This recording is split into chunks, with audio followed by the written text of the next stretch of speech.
So we are going to transition to our next session, which I am extremely excited for because you may or may not have heard me use this term before, the war for talent, which we'll call the war for pre-sales talent. So I'm joined by the wonderful Wendy McHenry and David Maloof. So Wendy, would you like to introduce yourself before we get started? Sure. Thank you so much, James. I am a senior manager in pre-sales effectiveness at Pega. With a 26-year career in analytics and technology, I have led pre-sales teams in several different countries and regions. And like many of you are possibly experiencing right now, the challenges we're seeing of hiring talent, I have not experienced this before in my career. I am also a diversity and inclusion advocate. I am the co-chair of Pega's WISE chapter, and I am a member of the pre-sales collective WISE Council. I'm happy to be here today. I look forward to our discussion. Thanks, Wendy. We're so thankful for all the work that you do for PreSales Collective and diversity and inclusion in general. So excited to talk today. David, would you like to introduce yourself?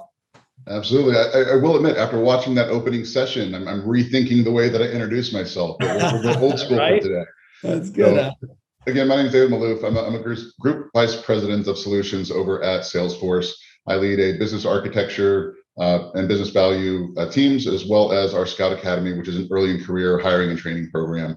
I've been in the solutions realm for over a decade now with Oracle, MRI software, and now here at Salesforce. And a big focus of mine over the years has been, how do we expand the talent pool? So I've run a series of non-traditional hiring and onboarding and training programs throughout my career. I was really excited to see this topic come up to something that's near and dear to the work that I do. So excited to be here today and share some of that with the collective. Thanks, David. And David, you are a member of our PreSales Collective Advisory Board, so I appreciate your assistance and work as well. I'm only going to talk for a couple minutes here because with PreSales Collective and the Leadership Collective, we've been working on getting some data in the profession. And so I'm going to spend the first couple minutes talking about some of that data. And I lightly teased this yesterday, but total pre-sales roles right now, and this is dedicated roles that we know are open as of Monday of this week, 13,000 in North America, 11,000 across EMEA, and 15,000 across APJ. Yes, those are real numbers. This is used in partnership with the Sales Talent Agency and their Talent Insights to identify what these numbers are. For North America, that is predominantly the United States. Canada and Mexico are actually under 500, but these numbers are astronomical. So you talk about what the war for talent, this is how many open jobs that we have. And if we look at tenure among pre-sales professionals right now, 2 years, APJ is under 2 years. North America is not even 2.5, and EMEA is at 2.1. This is the average tenure of anyone with a pre-sales or pre-sales related title across over multiple 100,000 available pre-sales roles across the globe. And demographics. You know, I'm not going to lie. We've continued to see like what these numbers might be. We've heard 25%, 20%. We just ran these numbers again this week multiple times. Looks like North America is at 16% female, 84% male, and EMEA is at 18%. And so with PreSales Collective, and I do apologize, we unfortunately don't have this information for APJ. But one of the things that we want to talk about with PreSales Collective is putting these out as benchmarks, right? Today, June 9th, we're going to talk about this is what this looks like today. And we're on a journey with the Leadership Collective, with David, Wendy, and all those that are joining in to make sure that these numbers move to a more manageable and appropriate percentage across the globe. And I want to just highlight two things before I wrap.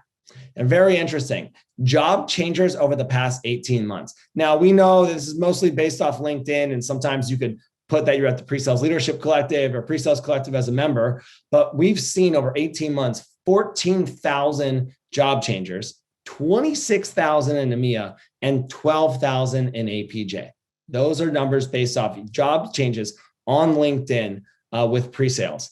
And then lastly, to wrap up from my perspective, the talent pool of pre-sales. And so this is looking at the percentage of new people in this profession of June 2021 versus June 2020. And in North America, a plus of almost 1,500 pre-sales professionals. EMEA is almost at 3,000 pre-sales professionals, and APJ at 1,300. And so I wanted to just level set with this data, and we're very thankful to be working with Sales Talent Agency to be able to extract this information so we can continue to benchmark what we're doing as a collective group. And I'll close a little bit more with that. But from here, I'm going to turn it over to Wendy and David for the next few minutes. So one of the things driving this war for talent is the evolution of the role of the pre-sales professional. Those of us who've been in the industry a while, we have a lot of fond memories of demoing in front of our customers in person. We are known for being the technical resource our account teams can rely on for help. Historically, we are that demo support person for a sales opportunity. We may have gotten used to sitting back and waiting to be called in for a demo. And that might have been the extent of the engagement on the opportunity. We were primarily passive in our account activity. But even in the last 5 years, we've seen a shift in the marketplace. And Garen Hess will talk about this in the next session, but how our buyers buy has changed, not to mention our competitive pressures have certainly intensified and buying has become more complex overall. And what we are seeing is the role of the SE is changing as a result. The SE now needs to build relationships of their own at customers. Some of our SEs may even be meeting with customers without an account executive present. And 10 years ago, I can't remember ever doing that. We're all seeing the SE role is more consultative now, as Todd spoke about in the last session, expanding that trusted advisor point of view into someone who can really help the client with their business. So for example, if you are an SE in financial services, you talk to banks all the time. But the banker you talk to at Main Street Bank, that banker only knows Main Street Bank. And they want to know, how are you helping the other banks you talk to? What are the challenges other banks are facing? And how are you solving their problems? Knowing there is this shift in the SE role, this means there's a shift in the skills you are looking for in the marketplace. Business acumen is a must. If you have an SE who knows the banking industry really well, that is a tremendous advantage if you're selling into financial services. Business acumen is also understanding the company, how they operate, how decisions are made, and how your product or offering will make not only the company successful, but make your client champion successful. It used to be we left selling skills up to our account executives. And if you've seen a feature function demo lately, you can see where strong selling skills will create a more impactful demo. Can your SE tie business value into the technical demo? The SE should be able to own the room when they are presenting a demo. Are they able to tell an engaging story? Storytelling skills are becoming a must, but communication skills are equally important. As part of that consultative relationship, the SE is owning communication with the client and communicating in one-on-one meetings, whether that's emails, phone calls, in person. Are they capable of building their own relationships? The SE will be able to see things at a customer that the account executive might not catch. Again, it's expanding upon that trusted advisor status. Modernization opportunities, expansion opportunities, cross-sell, upsell, all of these things an SE could help you uncover. These relationship building skills are also crucial for success as an SE with internal relationships. Let's not forget about our account team internally, not only with sales, but like Todd mentioned in the last session, that importance of the relationship with our product teams. Our SEs really need those relationships as well. I also always look for SEs who are curious and who are continuously learning new things. It's part of what we need to do to be successful. And if someone isn't naturally curious, doesn't like to learn new things, being an SE is probably not the right role for them. I would also add, while technical skills is one piece of the puzzle, certainly, having that passion for technology, having a passion to learn, and an ability to translate technical topics to a non-technical audience, the ability to explain something complex simply, these are all things that will make an SE not only successful, but will help your SE thrive. And now we've evolved over time from an SE who is passive and sitting back waiting for that phone call to an SE who's active building relationships, and driving your sales opportunity forward. And I pose my theory that it's much harder right now to find an experienced SE who is strong in all of these areas. And we've certainly seen the demand for SEs has far outpaced the supply. Finding those experienced SEs is made harder by the variety of job titles out there. And you may have noticed this lately. I've seen this in at least one thread in our Slack channel on PreSales Collective. The array of job titles out there for an SE. Even looking back at the job titles I've held, there's so many to choose from. There's not a standard job title to help you understand who is working in the industry today. Solutions consultants, sales engineers, technical architects. This is confusing at best, and at worst can make it challenging to find talent. James and David and I have had conversations about this. One of the goals of the PreSales Collective is to streamline and to elevate the role of the PreSales professional. So let's talk about how and where to find this talent. Awesome. So when we talk about winning the war for talent, it all starts with where you're going to look for that talent. And this is a concept that I call where you fish matters. Now bear with me, I'm going to use a lot of fishing references today, but hopefully it kind of makes the point.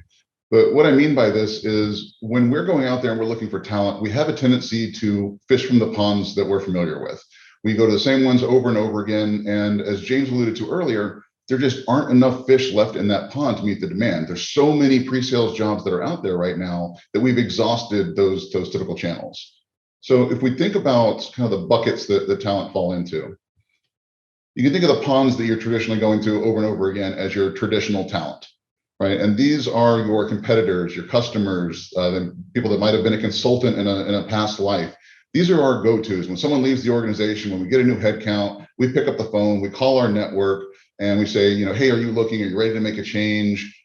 This isn't where we're going to spend our focus today, right? The focus of this call isn't to get better at poaching SEs from each other. It's about expanding that talent pool. How do we go and leave those ponds that we're familiar with and expand into that ocean that's out there of people that we might not have normally talked to in a previous life?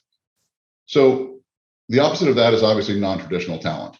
And this is where, like I said, we move from that pond to the ocean mentality. Now, I don't know if there's any Star Wars fans out there, but we often refer to SEs as the Jedi, right? They're these resources that are out there. They're magical. They can do all these great things, but there's so few available. And so what do you have to do? You have to find the next generation that have that raw talent, the ambition, but that we can train into that next generation of Jedi or SE in this case, right? So this comes in a lot of different flavors, a lot of different forms. But it's a little more difficult to attract because it's not what we're used to. Now, in my experience, I've seen great SEs come from early in career, people that are looking to make a career transition. I've worked with veterans, worked with people from the service industry, from retail. If you come across somebody out there that can tell a great story, that loves to solve problems and can connect with people, you might just have a future SE on your hands. But that's not where the challenges stop. Right. So say you're open to this idea of fishing in the broader ocean. But the problem is there may be people out there that are a great fit. But as James likes to say, pre-sales is the greatest career that nobody's ever heard of. So how do we go out there and raise awareness? How do we make people aware that this profession is out there? So it's on us to actually proactively go out there, seek out and introduce potential candidates to this type of a role. So this all really starts with understanding why a non-traditional candidate would be attracted to the SE role. Now, a lot of people that are out there that like to solve problems, like to give presentations, they don't go for those typical sales roles because they don't want to be tied to a quota, right? They don't want to have to go through negotiations. They don't want to have to prospect. And these are the people that are a great fit for pre-sales, right? The SE role is more stable than a typical sales role, and it allows them to still be part of a team and solve problems. Now, once you understand why people might be attracted to the role, it's really on us to start marketing that role out to where these people are. So it's really, if you think about it, we're actually creating a marketing campaign, a targeted marketing campaign, if you will, to go out there and attract this talent. You can do this in a million different ways, but some of the ways that I found to be most effective are just through creating content. And we usually do this through blogs or through videos. You can basically come up with like a hype video or basically an infomercial for what does it mean to be an SC, and then distribute that through your channels, right? So you can explain what the role is, why someone might be interested in it, But this is also a great way to highlight non-traditional talent that has already been successful in your organization. So we've actually done profile videos for people that have come in from non-traditional backgrounds, highlighted their journey, how they came into solution engineering, some of the challenges that they faced, how they overcame those, and just how they've been so successful within the business. So this really serves two purposes. A, it's a great recruiting tool to go out there and show people that might not have thought that they could do the SE role, that, hey, this is possible. But it also gives you the opportunity to highlight that non-traditional talent that has been successful in the organization and kind of give them kudos externally and really get a chance to showcase them out to the world. So there's a lot of good that can come from those types of video content that you put out there. And then there's resources that are already out there that already exist. And the PreSales Collective has done a tremendous job already in this area, evangelizing the role, getting out there and putting together courses, awareness content, things that people can track down. And they've done a great job of socializing that content for people to go and grab. There's also probably already content at your company that you may or may not be aware of that you can share externally. So at Salesforce, we have Trailhead, and we have some actual content on there about the pre-sales roles that we have. And people can go and they can take these courses and learn a little bit about them. There's a lot of different ways to do this. Another thing that we found is getting onto college campuses. So as far as I'm aware, there's no pre-sales major that's out there. So it's really on us. If we want to get talent coming straight out of school, it's on us to go out and proactively, book time with universities, become guest lecturers, take advantage of speaking opportunities, sponsor on-campus events, and go and talk about the role of pre-sales. Now, there are a lot of professional sales majors out there. So going out and speaking to those groups of people, there might be some there that are still on the fence. They're like, hey, I really like certain aspects, but I don't like other aspects. I like the solving problems. I don't want to be a salesman. That's a rich opportunity for us to get out there, evangelize the role, and capture the attention of some talent that maybe we wouldn't have in the past. And some other great locations to find your non-traditional talent, some other channels, professional associations like the PreSales Collective. These are a great way to meet potential candidates, to find leads into other candidates, and not only a wonderful way to build your own network, but a few of the ones that I've looked at recently have been Society of Women Engineers, which is a longtime favorite of mine, the National Society of Black Engineers, the National Association of Women Sales Professionals, the Society of Hispanic Engineers, and the National Black MBA Association. There's so many great ones out there, as well as LinkedIn. So there's a lot you can do with LinkedIn, certainly. I've been personally grateful for LinkedIn Recruiter. I'm able to go through and create my own projects of candidates that meet the profile I'm seeking here. Not only can you add all those variety of SE job titles that you'd like, but skill keywords, companies, geographic locations, schools, and industry. You can search by network relationships. How closely are the candidates connected to your own network? Go check out your own second degree connections on LinkedIn. I think you'll be really surprised by what you find. Some of the other cool search features I appreciate, especially if you're hiring globally, being able to search by profile languages, being able to search for military veterans. Also, LinkedIn recently added the ability to add pronouns to your profile. If you are working to create an inclusive environment, I would add pronouns to your profile right now. If you find a candidate who has shared their pronouns, they might be a good ally or advocate in cultivating the inclusive ecosystem you're trying to create. If you don't have LinkedIn Recruiter, there's still robust search available, LinkedIn groups and hashtags, and you can search for people who graduated from these targeted college programs that David mentioned, or who are members of your targeted professional associations. David also mentioned going where your candidates are. So one of the things that I've been trying to do is go to conferences. Where are these candidates? What are the things they're interested in? Virtual conferences has certainly made this easier in many ways. It's a great way to meet people, and some of these conferences offer opportunities for recruiting sessions with candidates as well. Something new we're beginning to see in the marketplace is diversity hiring partners, such as Power to Fly. These are starting to become popular, and your recruiting teams may already be engaging with diversity hiring partners and posting jobs in diversity job boards. If you are leveraging such services, also see if you can get involved in hosting events as well to get your brand out there. And remember, when you're seeking non-traditional talent, you're no longer looking only for an SE with years of experience. You're seeking those desired traits that make a great SE, such as business acumen and storytelling skills. I also personally look at the existing team and see what skill sets would complement the existing team. If I have someone who's a strong technologist, maybe my next hire will be someone that is deep in industry expertise to complement my technologist. It's more important now than ever to hire for those desired traits and not only for those years of experience. If you hire for the traits you are seeking, you'll be building a pre-sales team set up for success. All right, so now let's talk about accelerating the hiring process and kind of bringing it into 2021. So obviously a lot's changed over the past year. People can work from anywhere. People that didn't want to travel as much now have more flexibility in their roles. And I don't know if you noticed, it's a candidate's market out there. And that puts a lot more on us to make sure that we're doing everything we can to make sure that the process is seamless, that it's fast, that it's effective, and that people feel supported throughout the entire process. So the first step in this is to make sure that we're writing inclusive job descriptions.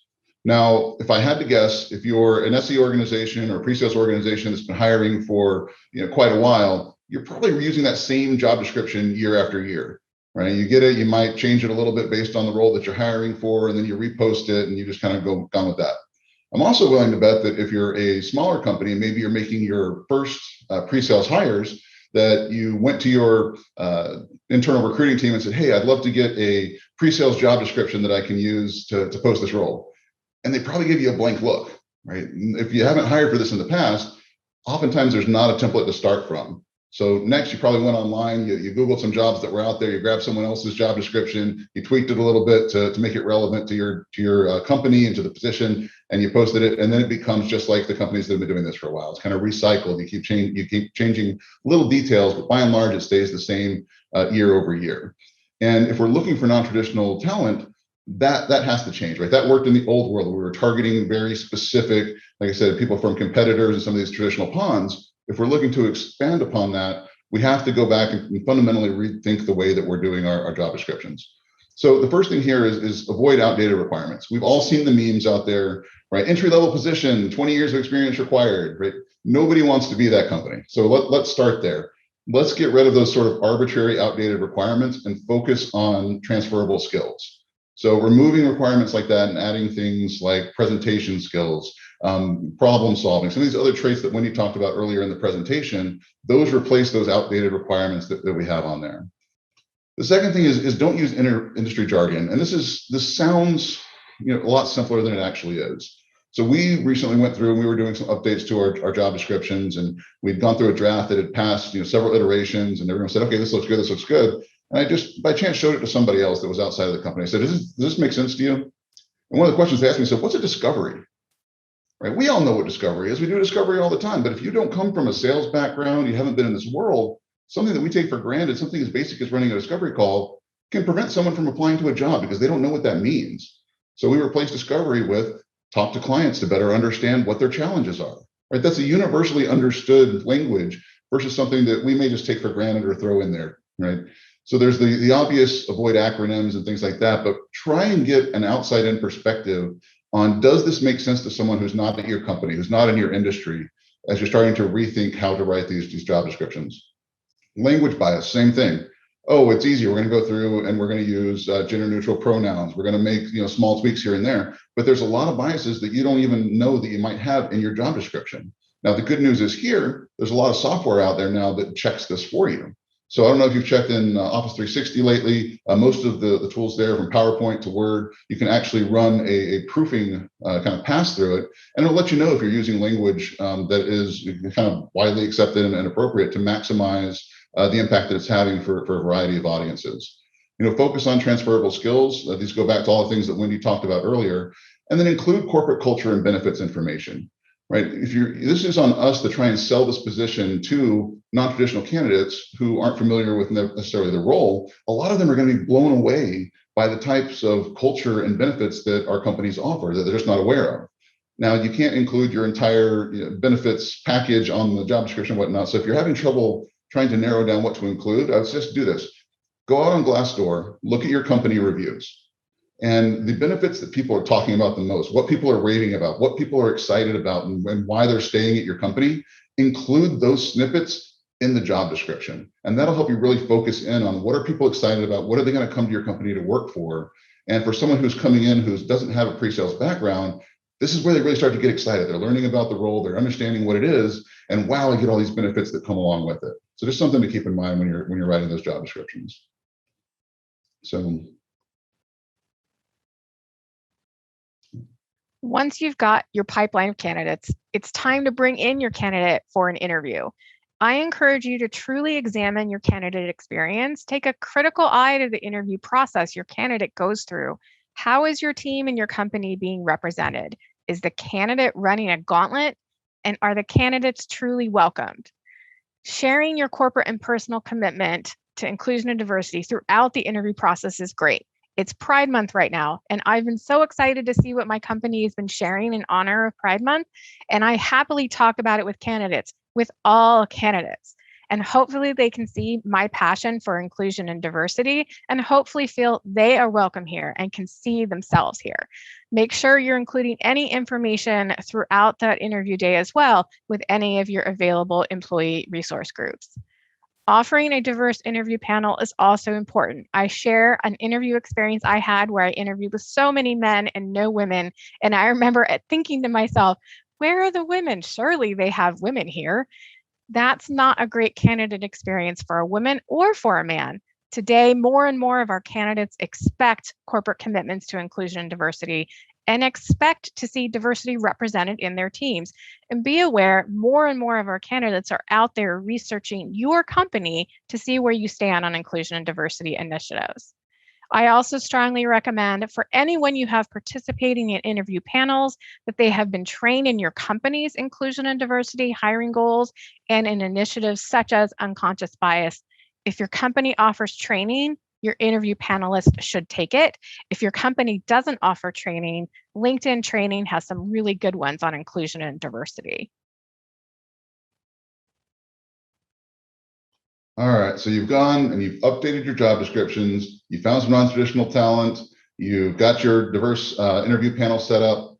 You're still not done, right? This is all about how are we making sure that they're set up for success when they walk in the door on interview day. And there's so much that goes into it before the candidate either steps into the office in the old world or logs into that Zoom call in today's kind of modern world.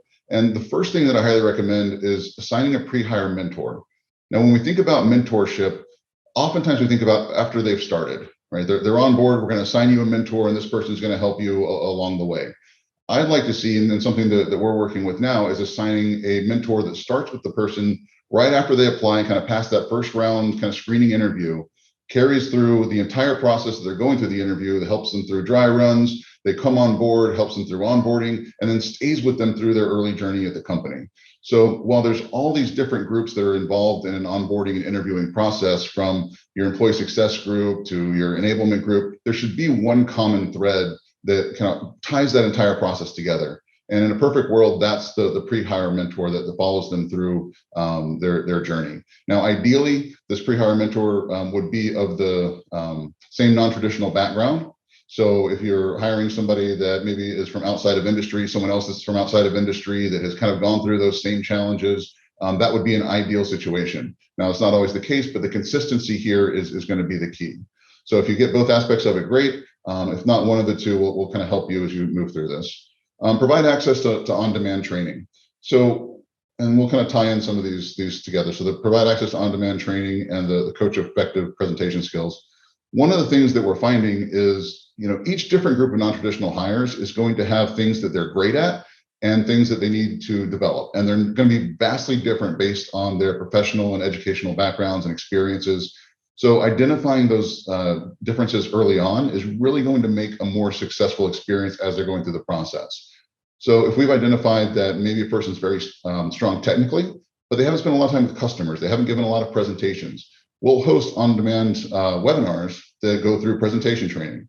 We've actually set up live webinars where people can dial in, they can practice their pitch, get feedback, and make sure that they're ready for what it's like to interview for a pre-sales role. Because an interview for a pre-sales role is very different than interviewing for a lot of other roles out there. There may be a demo component. A lot of people that are coming in from a non-traditional background probably have never demoed software before. They're capable of it, but they don't know what they're looking for on the other end.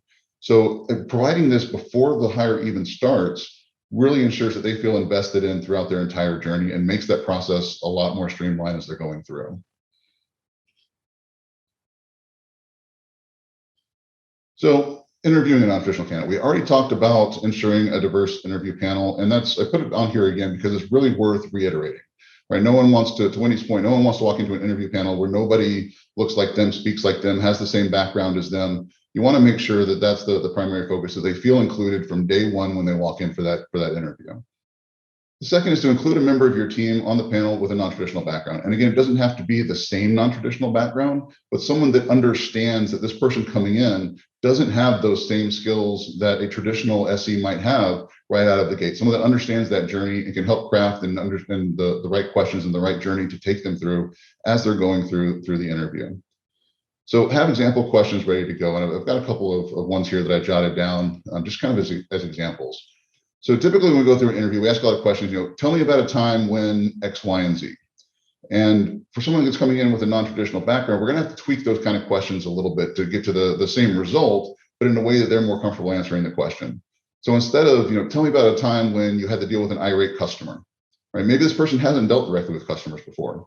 So instead ask the question, tell me about how you approach solving difficult problems. And can you give me an example, right? That puts it back on them, leaves it a little more broad, gives them an area to explore that they're comfortable with, and still gets you that same understanding of what their thought process is when they're put into a difficult situation and how do they work through it. Another example, instead of telling me about your approach to demonstrating software, chances are, unless they've been an SC or some sort of instructor, they haven't done this before. So instead of that, you can ask them, what's your favorite app on your phone? Can you explain it to me? And can you show me how it works? And again, it's about understanding their thought process. How would they explain something to someone else and derive a value from there? So you're getting at the same end result, but again, framing it in a way that makes them a little more comfortable with how the question's being presented and plays to their experience versus the experience that you would expect the typical SE to have. So another thing is avoid assumptions. And I'll kind of tell you I guess funny but not funny story here. And it goes back to my fishing analogies. So we were interviewing a candidate at one point for a non-traditional candidate for a sales role, actually, not even a pre-sales role. And the question was asked, would you consider yourself to be more of a hunter or a farmer? And we all know in sales, those two different kinds of sales motions. And this person with a straight face looked back and said, well, to be honest, I'm more of a fisherman. And our first thought was, okay, maybe they're spinning this so maybe this is a really creative answer. And no, he was serious. Like he really enjoyed fishing. And again, it's just something that we assume that everyone knows the difference in sales between a hunter and a farmer. But if you've never had this kind of background, you can't make those assumptions, right? So again, going back to making sure we're not using industry jargon, making sure we're using language that anybody could walk into a room and understand and have a successful conversation really makes this whole process more approachable for those that maybe are coming in from that non-traditional background. So now let's consider regional and global perspectives on recruiting. Country regulations can vary quite significantly. Do not assume recruiting works the same as in your region. Sure, GDPR regulations is certainly the most common consideration, but did you know, for example, in the UK, it is a legal requirement to hire the best qualified candidate. So what does that mean? This can make diverse recruiting efforts more difficult. You can't hold a position open to wait for a woman candidate to apply if you have a qualified man apply first. Does this start to get troublesome if you went to hire a woman who is new to pre-sales, but you have a qualified man candidate who has several years of experience?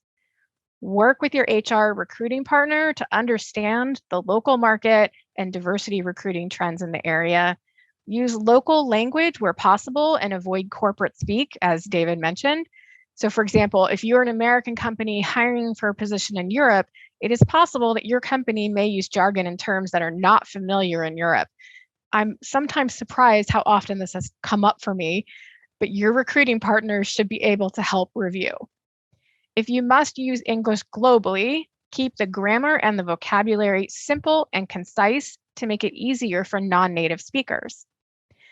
If you are building out a team in emerging markets, look to see what resources can be leveraged internally first. For example, do you have resources in product management that can help you stand up that team? Harvard Business Review lays out 4 key factors for hiring in an emerging market: your brand, offering opportunity, providing purpose, and your corporate culture. The opportunity described here is offering challenging work, stretch assignments, continual training and development, and competitive pay. These are all things offered by being in pre-sales. Make sure you highlight them.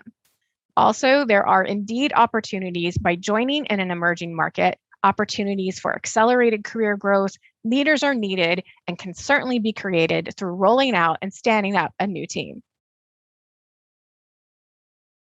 I've mentioned a few times creating inclusive environments, cultivating them, and that does start at the very beginning of the new hire journey. I remember I had a new job where I showed up on the first day and I didn't have a desk or a computer, nothing. It was like they were surprised I actually showed up. Versus years later, I had a new job, and the day I showed up, not only did I have a desk, I had my own office with my nameplate on the door and a computer that worked. Simple, right? But it's a tremendous difference in how welcomed I felt from that very first day. As a hiring manager, please make sure you're reaching out to your new hires often, especially on their first day, and in this virtual hybrid environment that is even more important. If you are in the same geographic location, and if it is safe and permitted, take them to lunch or for coffee. Check in with them from time to time and see how they're doing.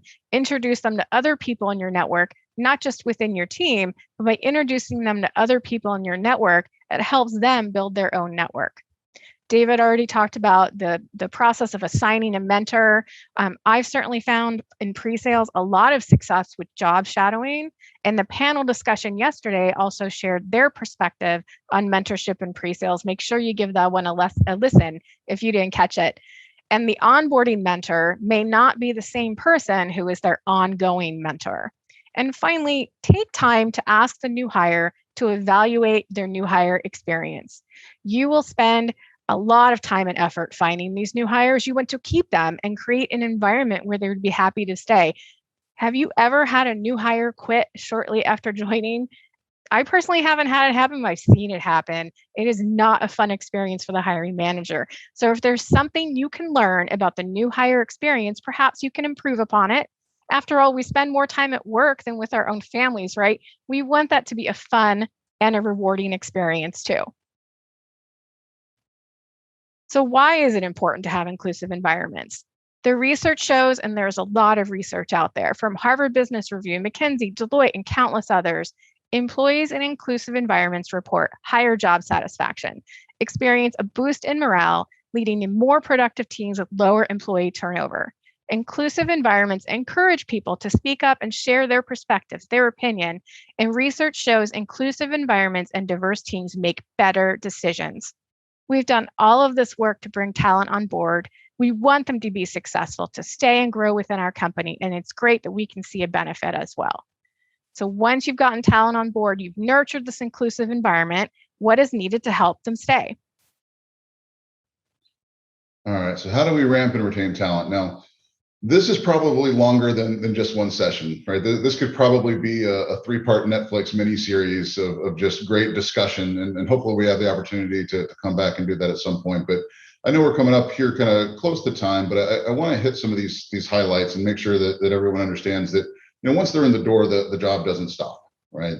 The first thing here is you have to acknowledge pre-sales is very different than other professions.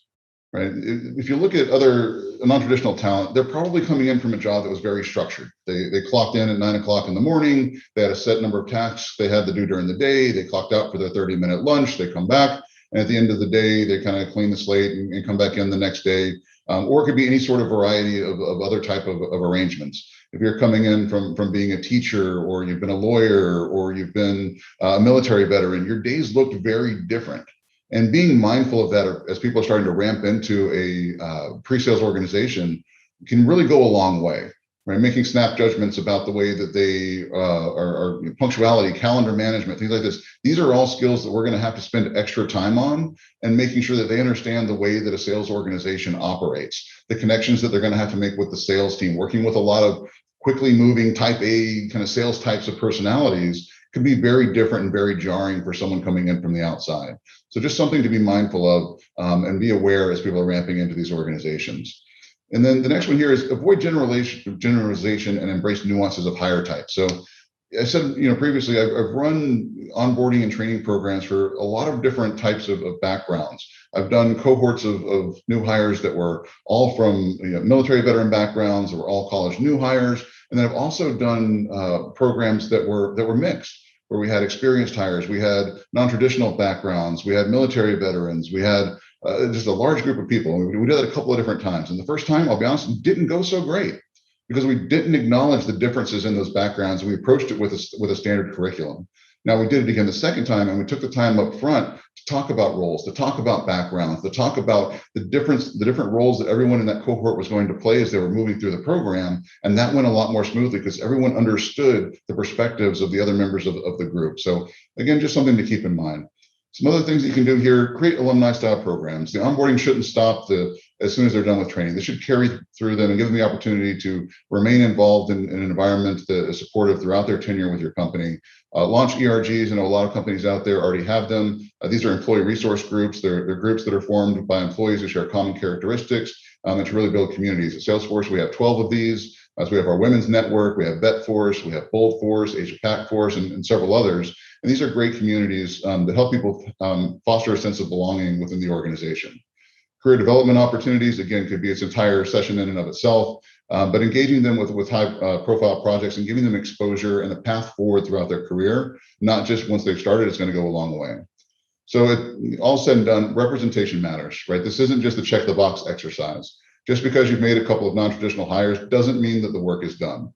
The goal here is to continue expanding those talent pools and creating a profession that's representative of the backgrounds and experiences of the world we live in. So I want to leave you with a couple of action items here. I don't want this to be just ethereal. I want this to be something you can actually put into practice. So I'd recommend that if you're looking to expand into non-traditional hiring, you do three things immediately. One is determine what really matters. Sit down and take a look at what do you really need to be successful in the pre-sales roles at your company? Because those are going to vary a little bit company to company. Second, revisit your job descriptions. Remove those industry terms. Ask someone outside the organization to take a read through. Do they understand the position? And then the third one, reevaluate your pond. Right? Look across your hiring channels and determine if you're catching the same fish or if you're ready to kind of take that plunge into the broader ocean. So thank you for the time. I hope you get some actionable takeaways from this. And James, I'll turn it back over to you. Wow.